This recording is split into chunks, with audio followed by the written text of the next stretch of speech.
안녕하세요. 미국 주식 성공 투자로 여행을 원 없이 다니고 싶어하는 욕망덩어리 미국 주식 인간 지표입니다. 어젠 뭐 대놓고 쇼치라고 알려주는 그런 하루였습니다. 장기적인 관점보다는 단기적인 관점에서만 보겠습니다. TQQQ ETF 상품이고 좌측은 확장 4시간 차트이며 우측은 일봉입니다. 일봉에서는 소파동이 과매수권에 도달을 했기 때문에 아래로 눌릴 것임을 어느 정도 예측을 할 수 있었지만 확장 4시간 차트에서는 파동의 고점을 낮추는 형태가 없어서 솔직하게 말하면 수요일 갑자기 하락한다는 걸 예측하는 게 쉽지 않죠. 물론 하락을 한다고 예측을 하더라도 전저점을 깨는 하락일지 아닐지 모르기에 가진 물량을 풀매도하는 건 정말 어리석은 행동입니다. 그게 추후에 전저점을 깨더라도 말이죠. 매도가 그래서 정말 어려운 영역인 것 같습니다. 제가 되도록이면 확장 1시간 차트도 잘 안 보려고 노력 중입니다. 그 이유는 하루하루 단타치는 습관을 가지고 싶지 않기 때문이죠. 물론 이렇게 명확하게 하락 신호가 보이면 숏도 치곤 하지만 말이죠. 아무튼 프리장에서부터 지수를 포함해서 엔비디아까지 숏 치면 수익 좀 날 걸 알려주더라고요. 파동상으로 이렇게 완벽히 보일 때 롱을 치던 숏을 치던 하면 되는 거죠. 굳이 제 기준에서는 애매하게 파동이 보이면 매수도 하지 말고 기다리면 되는데 예수금이 너무 많으면 왠지 모르게 매수해야 될 것만 같은 근질거림을 이겨내는 것도 엄청나게 훈련이 돼야 하지 않을까 싶습니다. 다시 TQQQ 일봉으로 넘어와서 일봉으로만 보고 판단하는 건 사실 매우 어려운 영역입니다. 여러 가지 시나리오를 가지고 어떤 게 상승 확률이 높을지에 베팅을 하는 거죠. 소파동이 더 아래로 안 눌리고 위로 다시 싸버리면 제 기준에서는 매수할 수 있는 포지션이 없을 수도 있고 혹은 맨 좌측처럼 소파동이 더 아래로 눌렸다가 위로 못 돌리고 아래로 데크 만들면 롱의 비중은 더 덜고 숏으로 해칭하는 방법을 생각하겠죠. 그리고 제가 제일 좋아하는 파동 패턴입니다. 캔들이 11일평 부근으로 내려왔다가 다시 11일평 위로 안착을 하면서 고점 뚫고 올라가는 패턴. 그러면 캔들이 11일평 아래로 내려오면 소액 비중으로 추매를 하다가 왜 소액이냐면 다시 11일평 위로 올라갈지 아니면 전저점을 깨러 갈지 모르는 상황에서 상승만 바라보고 큰 비중 추매하다가 전저점 깨면 손절해야 할 혹은 비중을 축소할 때 손실액이 너무 커져버리기 때문입니다.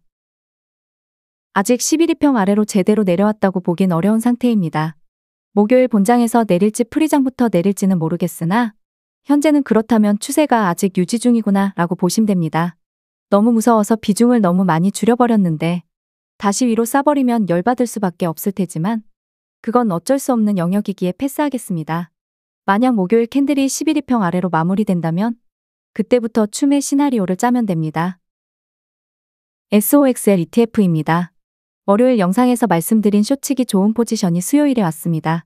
그리고 이 상품은 11일평 아래로 내려왔죠. 그렇다면 오히려 지금은 TQQQ보단 SOXL 매수 전략을 짜기가 더 수월합니다. 다만 전저점을 깰지도 모른다는 공포가 있긴 하고 전저점 깰 것도 대비해야 한다는 부담감이 있지만 오히려 명확하게 11일평 아래로 왔으니까 계획을 짜고 매수 계획을 잡기엔 더 편한 상태죠. 분할을 많이 할 생각하셔야 합니다. 3분할로 매수를 끝내겠다 이런 건 좋지 않습니다.